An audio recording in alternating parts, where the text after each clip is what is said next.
figure it out. So we had to get Ralph up here and solve it first. Welcome. This is our 5th annual award and ceremony presentation around global leadership in innovation and collaboration. It's put on by our Center for Innovation and Change Leadership. That's got to be 6-7 years ago, to focus on changes in the world around leadership.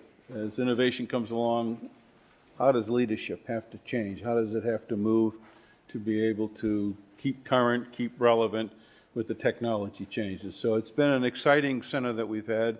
We've had some great presentations in the past and awards. So this is this today. I'm sure you'll find this very, very interesting. All of us who, now I might have just gotten the web the other day, but for those of you who live there, this will be an exciting presentation. So Arnold, would you like to come up here and present our guests and start the event? Thank you. Thank you, Tom. Thank you, Dean O'Neill. I'd like to welcome everyone here today. Thank you for joining us. I'm Arnold Kamis, Professor of Information Systems and Operations Management and co-director of the Center for Innovation and Change Leadership at the Sawyer Business School, Suffolk University.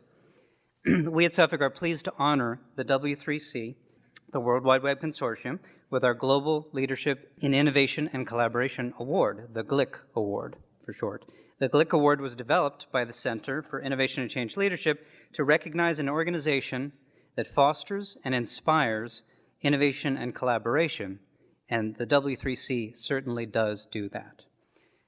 W3C is the main international standards organization for the World Wide Web.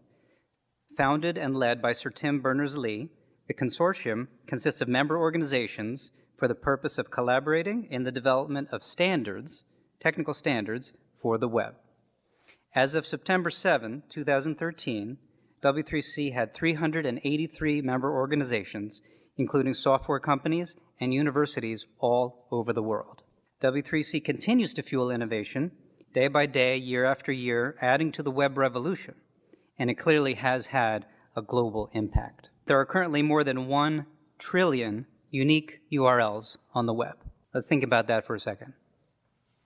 There are approximately 7.1 billion people in the world, so that is an average of 141 unique URLs per person. Every man, woman, and child. 141 unique URLs. Let me quote briefly from the W3C's webpage. Quote, "The World Wide Web Consortium achieves its mission by bringing diverse stakeholders together under a clear and effective consensus-based process to develop high-quality standards based on contributions from W3C members, staff, and the community at large," unquote. We are very pleased to present the GLIC Award to W3C today, which will be accepted by Ralph Swick, Chief Operating Officer. Ralph joined W3C in January 1997 to focus on the Privacy and Demographics Project. In 2007, Ralph became the leader of the Technology and Society domain, and in 2009 was appointed Acting Chief Operating Officer. He has been the COO since 2010. Let's please welcome and thank Ralph Swick for his leadership. To help us honor W3C, we are pleased to have Tom Erickson, the Chief Executive Officer of Acquia, to moderate Ralph's talk. Acquia is a commercial, open-source software company providing products, services, and technical support for Drupal. Drupal is a free, open-source web development platform for online content and user communities, i.e., a content management framework. How can you have a commercial open source company? Well, in essence, Acquia is to Drupal what Red Hat is to Linux. A few milestones for Acquia. In 2011, Acquia was on the Forbes 100 list of America's most promising companies. In 2012, Acquia was named the fastest growing software company in the US on the Inc. 500 list of private companies. Acquia also received that year the Private Company of the Year award by the Massachusetts Technology Leadership Council.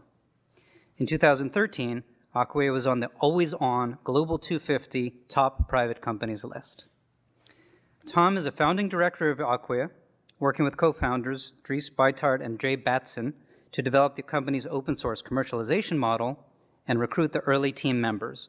Tom joined Acquia as CEO in 2009, following the sale of TeleAtlas to TomTom, where he had been Chief Products Officer. Let's please welcome and thank Tom Erickson for his leadership. Tom, please come on up. I'm going to just talk about a few different stories. I've been traveling a lot, visiting clients, and I thought I would tell you a little bit about how what the W3C has changed, the way that people live and work. But before I do that, I want to really thank you, Ralph, for all the fantastic work you've done. We just had a chance to meet today, but my life started to change in 1992, actually, when I discovered these things called Gopher and Wace. And actually www existed then, but of course it was entirely impractical because everything was command lined, and the World Wide Web as we know it today was not really very practical. It is without question, though, that had, in 1994, when the consortium was kind of put together or was invited, Tim Berners-Lee was invited to create W3C. If that wouldn't have happened, who knows about the interoperability of the web today. Something that I learned later in another company. In 2004, I moved back to the US from Australia, and I joined a company very involved in setting web standards around something called web services, which is how computers work together.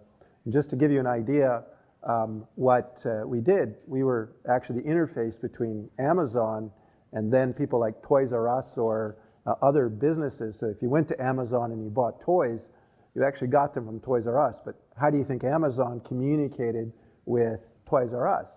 It was through standards that were created by the W3C that made that possible. And without that, of course, a lot of the life as we know it today would be different. And this is going to be some examples of that in real life of what I'm talking about. This is an example here of Cartier. I'm assuming most of you know who Cartier is, a great fashion brand. And their world is being turned upside down by digitization of the consumer.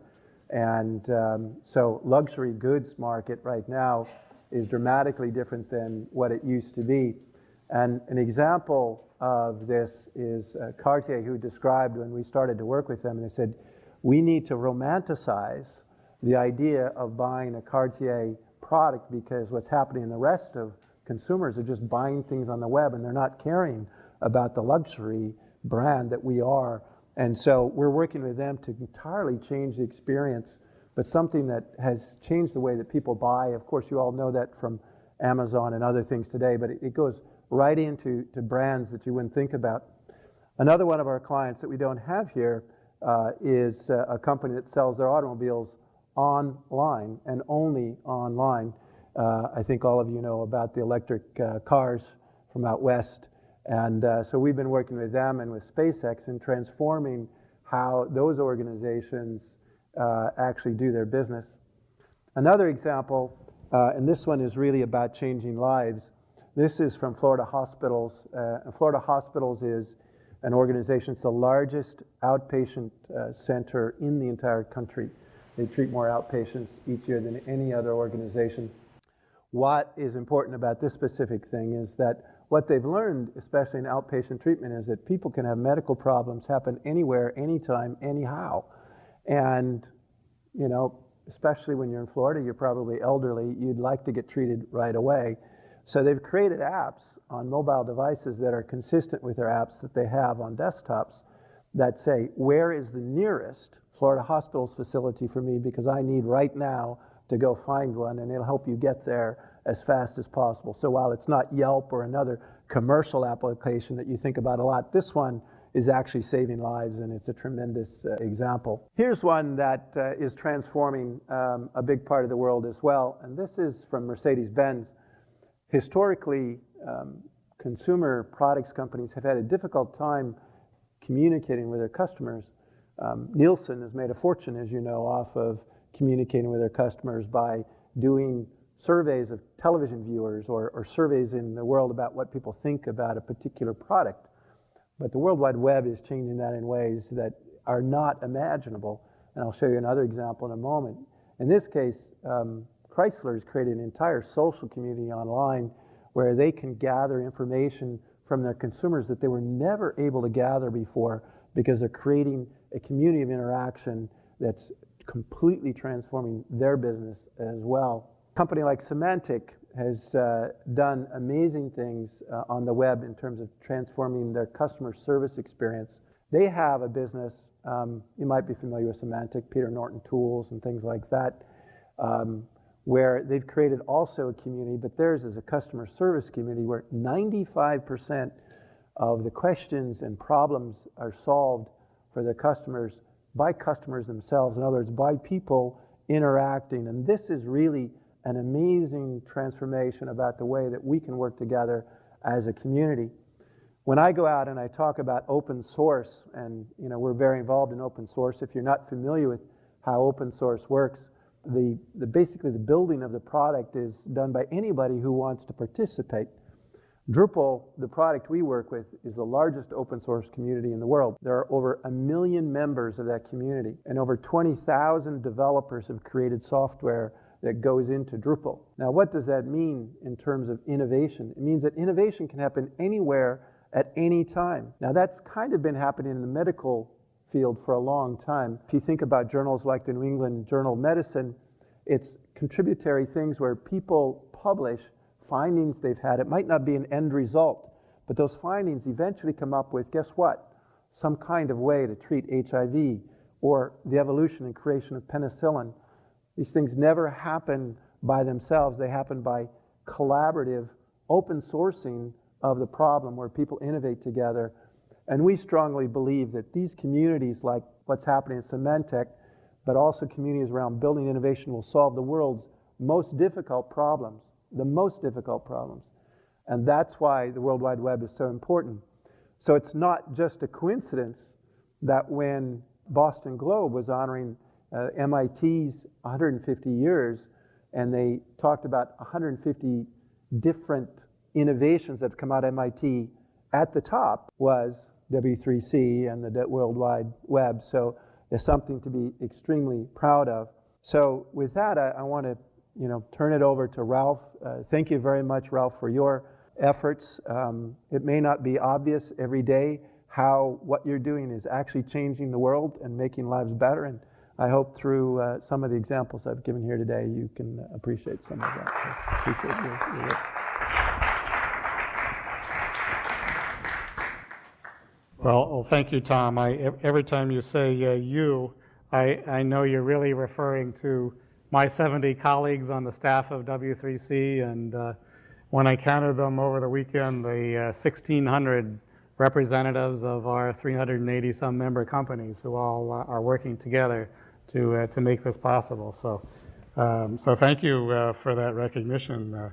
Dean O'Neill, Professor Kamis, on behalf of my colleagues, thank you again for understanding what impact, first of all, the web has had. Tom, you gave us an excellent context in which to talk about the impact that the web has had on commerce, on collaboration, and it really was the vision of Tim Berners-Lee, the web's inventor, that the web be used in the ways it has been to facilitate human conversations and collaboration and information sharing.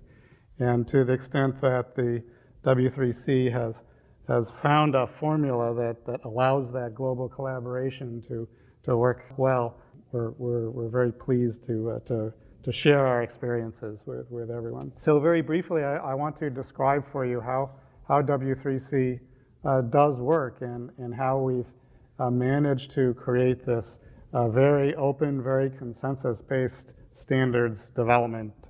And because I was asked to, I'll give you, as best we can, a few insights into a near-term future of what web technologies will bring.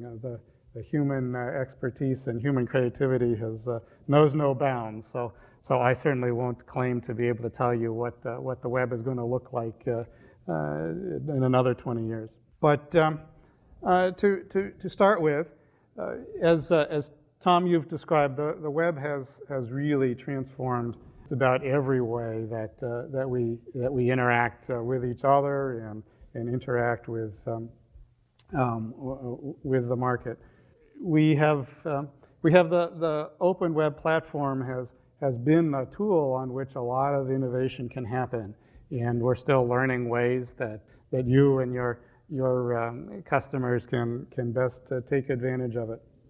So that transformation will continue. And I'll give you some mentions of particular industries that have approached W3C more recently. The role of W3C is to build open consensus-based standards. And we do that by attracting as much of the community as we possibly can to participate in the conversations. We have 380 some member organizations. It goes up and down daily as new organizations join or as organizations get acquired by others, but represents the whole community from technology developers and technology vendors to end user organizations who want to participate in web standards design at the earliest possible stage. So their requirements can be represented in the standards, and they can communicate their needs directly to the vendors who will be supplying it to them in the future. We have a staff that's around the world. Our headquarters is a few of us in the senior leadership who are based here at MIT, but our primary work is done in 4 groups of technical development centers, one of which is based here at MIT. The other is in France at the European Computer Informatics Research group there. We have the 3rd technical host development center that we started back in the 1980s, early 1980s, is located at a university in Japan, just outside of Tokyo, Keio University. And I'm very happy to share with you that we opened just the beginning of this year another technical development center at Beihang University in Beijing, China, recognizing, as Tim Berners-Lee is very fond of pointing out and re-emphasizing, that the web is for everyone. The web works because it is a single thing that is accessed around the world in the same way. You can buy a web browser from any vendor of a web browser, and it will display a website from any tool that manages content for the website. And all these things work together and interoperate and need to continue to do so, because the worst case would be that the web fragments, and we have different webs for mobile devices or different webs for different countries. We wouldn't get the benefit of the broad collaboration and conversation that has brought us to this point. So we're very happy to be able to look at the excellent computer science and technology development community in China. And in fact, tomorrow morning, most of the W3C staff is flying to China for a week-long series of meetings. Once a year, we have all of our technical working groups. We encourage them to schedule face-to-face meetings during the same week in the same hotel so that they can collaborate with each other and coordinate with each other as necessary. And this year, we're having that meeting next week in China. To build more outreach to the Chinese technology developers. We also have 20 offices located around the globe. The purpose of the offices is to bring in a more local community, make translations of our materials, of our web standards. I have to admit that the authoritative version of our web standards is published only in English. But we have the offices to help make those resources available to the local community, to facilitate translations for those standards, and generally to communicate back and forth between the technical working groups and the local user communities. So we look for more offices around the world as we can. So an important piece of W3C standards is that they set a level playing field on which anybody can innovate. In order for that to be possible, there's an agreement that our members have made when they join a technical working group they agree to, if they have any patents that would be necessary for implementing W3C standard, they agree upfront that they will provide royalty-free licenses for the use of any of their essential patents for the purpose of implementing the W3C standard. So this helps build this common platform. It allows innovation. It encourages more of a common base of technology on which the vendors can then do their experimentation, their innovation on top. It's very important to us, it's critical to us that all web standards be free and open to the community to implement without paying fees to others. And this allows people to innovate. Tim developed the first version of the web on internet infrastructure that many others had produced before him. And he was able to do that because those specifications of what makes the internet work, what makes file transfer possible, all of those specifications were open and were freely implementable. So we believe very strongly that the new web standards need to follow that same principle, that anybody's free to implement them. The participation, so these 70 full-time technical staff members, we're unique in that respect, that as a standards organization we have a full-time technical staff who are subject matter experts in most of the technologies that we work on, but also are, as Arnold referred to, we're pretty highly skilled in facilitating consensus development. So where there are differences of opinion, we have to work through those. But our member organizations, in order to support that staff, our member organizations do pay a membership fee to the consortium. And what among their rights for that fee are to send representatives to our technical working groups.